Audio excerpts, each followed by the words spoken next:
happened. So in that case, something like basal body temperature is really, really helpful. We're looking at, was there a sufficient luteal phase? And if those patterns seem to be pretty clear, which can happen even with women with irregular cycles, then we know that ovulation did take place. Okay, 10 to 18 days later, you're bleeding and you're bleeding about 40 to 80 milliliters. This is menstruation. This is a true period. But a lot of women don't realize, and what I think you were starting to maybe ask about or wonder about earlier when you were asking about birth control, is that there are a lot of women who also think that they're having a menstrual cycle while on birth control, even though birth control suppresses your sex hormones, prevents ovulation, and without ovulation, menstruation and the menstrual cycle isn't really happening. There can be a withdrawal bleed or a breakthrough bleed, and they can feel very much like a period, but it's not the same hormonal sequence that we were talking about earlier with estrogen and progesterone rising and falling, and the brain and the ovaries communicating together. Birth control primarily works by suppressing the communication between your brain and your ovaries to prevent ovulation. And so, therefore, the menstrual cycle isn't happening. And that's not true for all hormonal birth control.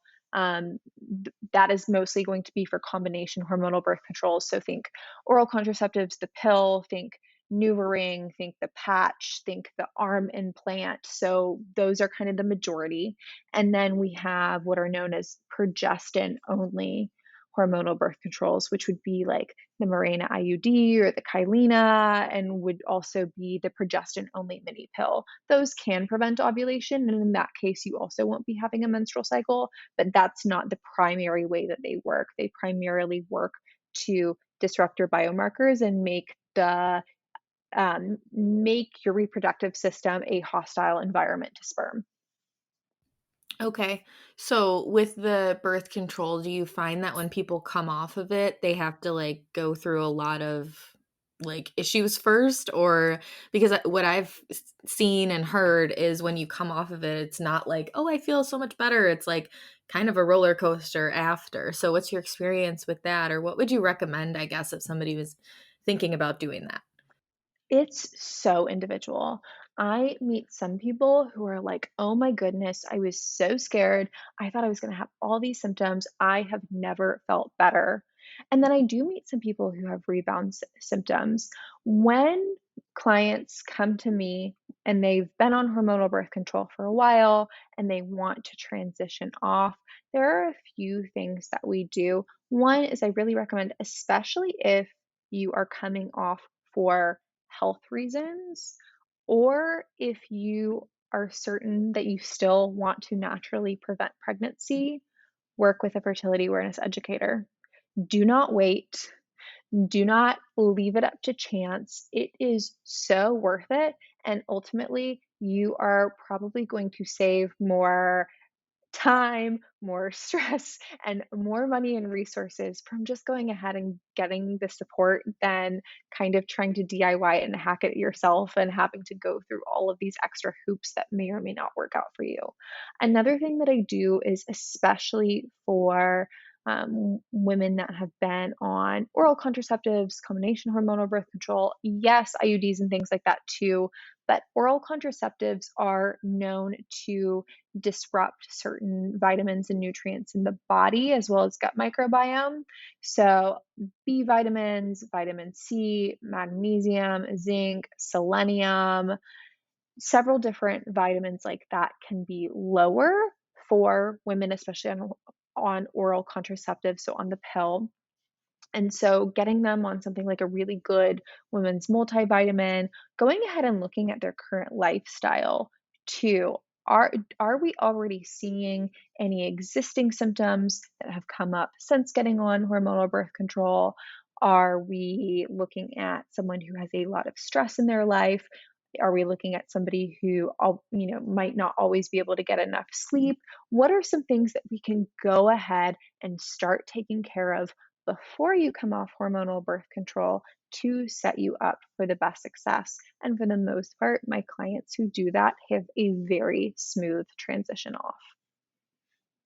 Okay, yeah, that makes sense too. Having that support, and a lot of the people that I talk to on the podcast offer these like supportive things, and I think it's important because you do spend the money and the time and the energy and just get stressed out more trying to figure all of this out, and there's so many competing like ideas about these things or recommendations and advice by people who either shouldn't be talking about things online or, just are misinformed. So, yeah, that makes sense too. So with the birth control, I mean, I'm very like not very knowledgeable about all of this stuff. I wish I was, but um for like symptoms, I guess is what I want to ask about actually. So you said that pain and like things like that are not quote unquote normal. What kind of things might be leading to that? Because I think a lot of people are like, okay, pain means endometriosis or like really big things. Are there other things that somebody can maybe consider working on or trying before jumping to that conclusion? Absolutely. And I think this also kind of goes back to things that sometimes there's misinformation spread about them on the internet. And I usually think it's well intended, but I have seen there's a lot out there that tries to make it seem like if you have this symptom, it means this one thing. And the reality is that's just not true. And I think that most of those people mean really, really well, but they just don't know. They don't know enough yet, and sometimes that comes with more education and really getting into the field and learning more. But especially let's use menstrual cramps as an example. I think that's a great example of this at work. Menstrual cramps could be caused by something called primary dysmenorrhea. Primary dysmenorrhea is when there is a hormone called prostaglandins, which cause contractions in the uterus and in the smooth muscle down there so that the uterine lining can shed.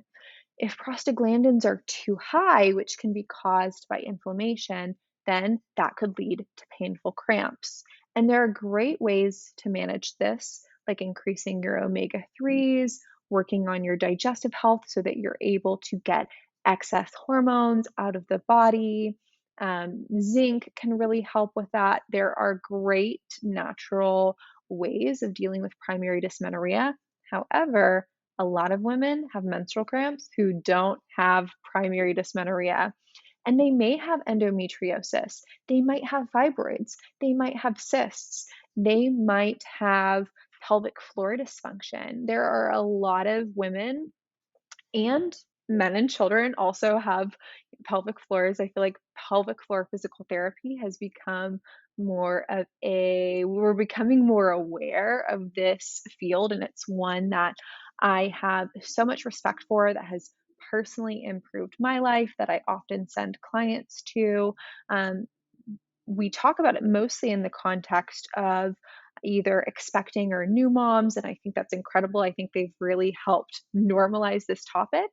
And I have a lot of clients who need pelvic floor PT who have never been pregnant or never had kids, but maybe they were athletes or maybe they were really common for dancers and gymnasts, also really common for women that are just stressed. Because when we're stressed or when we're putting a lot of physical stress or emotional stress on the body, a lot of times the tissue down there starts to constrict, and if we're not getting enough blood flow and relaxation to that area, then that can sometimes lead to digestive problems. It could lead to problems going to the bathroom. It could lead to pain during intercourse, and it could lead to menstrual cramps. So there can be a lot of different causes to why a woman has menstrual cramps. And I think this is one of those things where and the main message needs to be A, no, it's not normal. B, you deserve help and support. And C, you can also address this naturally. It doesn't have to be with hormonal birth control, but it's not one size fits all either.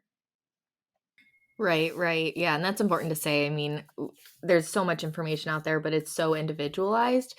Do you Are there like a specific, or is there a specific blood test or like panel that you recommend getting? Because you keep saying hormones and I have no idea how to know. And like if the doctor's even ordering the right ones or who would order it or anything really. Yeah, it again, that's also not going to be one size fits all. And this is really the power of learning a clinically recognized fertility awareness method, starting to chart your own cycle, and then going to a medical provider who is trained in the medical side of that method. That is a lot of the work that I do with my clients. And what's incredible is then they are coming to their provider with several cycles of evidence that they have collected on their own cycle. That provider is able to read it and run really robust, comprehensive tests according to their unique cycle. And another huge advantage to this is even though you could order a test online or go to your typical OBGYN and ask them to run a hormone panel, it could be done incorrectly or have some flaws. So, one major flaw is that a single blood draw, which is going to be your typical test, even though that can be a really great tool, it's only a moment in time. Our hormones are changing every single day. And so, getting ideal timing for a lot of hormones is really important. If you test at the wrong time, your results could be thrown off. And then, especially for women with menstrual cycles, because our hormones are changing so much, something really common that happens is so, for example, progesterone maybe is typically tested as a standard of care around day 21 of your menstrual cycle. This is done based on the assumption not only that you have a 28-day cycle, but that you also ovulate around day 14. Now, I will tell you that even though we often hear people online or in books or what have you refer to they'll say, the 28-day menstrual cycle. This is the typical 28-day menstrual cycle. Only about 10 to 15% of the female population has a 28-day menstrual cycle. And of those people, a lot of them still do not ovulate on day 14. So, what happens then is we're testing all women across the board for this one hormone that is supposedly going to peak around day 21, when for most of us, that will not be the case. A flip side here is again because our hormones are changing so much, and that's only that one day in time. A hormone could be rising too soon or falling too soon. So, when you work with a provider that has taken it upon themselves to learn more than what medical school originally taught them, which is pretty much the bare minimum of the menstrual cycle, and they have really taken it upon themselves to say, it is worth it for me to learn how to use these charts and to learn these more robust protocols, then you're getting testing typically done throughout the cycle, done according to your body, according to how you've advocated for yourself so that you can get better results.